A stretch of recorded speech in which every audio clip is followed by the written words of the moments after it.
আসসালামু আলাইকুম সবাইকে। আশা করি সবাই ভালো আছেন। আজকে আমি মোগলাই বানিয়ে দেখাবো। আমি একটি মিক্সিং বোল নিয়ে নিচ্ছি। মিক্সিং বোলে নিয়ে নিচ্ছি 2 কাপ আটা, 1 চা চামচ লবণ, 2 টেবিল চামচ তেল। এখন নর্মাল টেম্পারেচারের পানি দিয়ে আমি একটা ডো বানিয়ে নিচ্ছি। রুটির ডোটা যেভাবে করি ঠিক সেভাবে বানিয়ে নিতে হবে। এখন এটাকে আমি 10 মিনিটের জন্য রেস্টে রেখে দিব। এখানে আমি নিয়ে নিচ্ছি 1 কাপ পেঁয়াজ কুচি, কাঁচামরিচ কুচি, ধনিয়া পাতা কুচি, একটি ম্যাজিক মশলা, 3টি ডিম, 1 চামচ লবণ।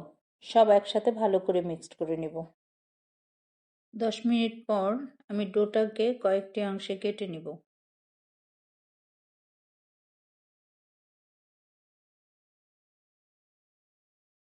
এখন আমি পাতলা করে একটা রুটি বানিয়ে নিব। রুটির ভিতর আমি পুরটা দিয়ে দিচ্ছি। এখন আমি ভাঁজ করে নিচ্ছি। আমি আগে থেকে ফ্রাই প্যানে তেল গরম করতে দিয়েছিলাম। হালকা গরম করতে হবে, তা না হলে মোগলাইটা দেওয়ার সাথে সাথে উপরে পুড়ে যাবে, ভিতর দিকে কাঁচা থাকবে। মোগলাইটা ভাঁজটা নিচের দিকে করে দিতে হবে, তা না হলে ভাঁজটা খুলে যেতে পারে।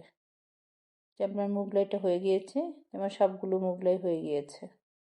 এখন একটা মোগলাই আমি কেটে নিব। আমার মোগলাই হয়ে গিয়েছে। আবার দেখা হবে নতুন কোনো রেসিপি নিয়ে। সবাই ভালো থাকবেন। আল্লাহ হাফেজ।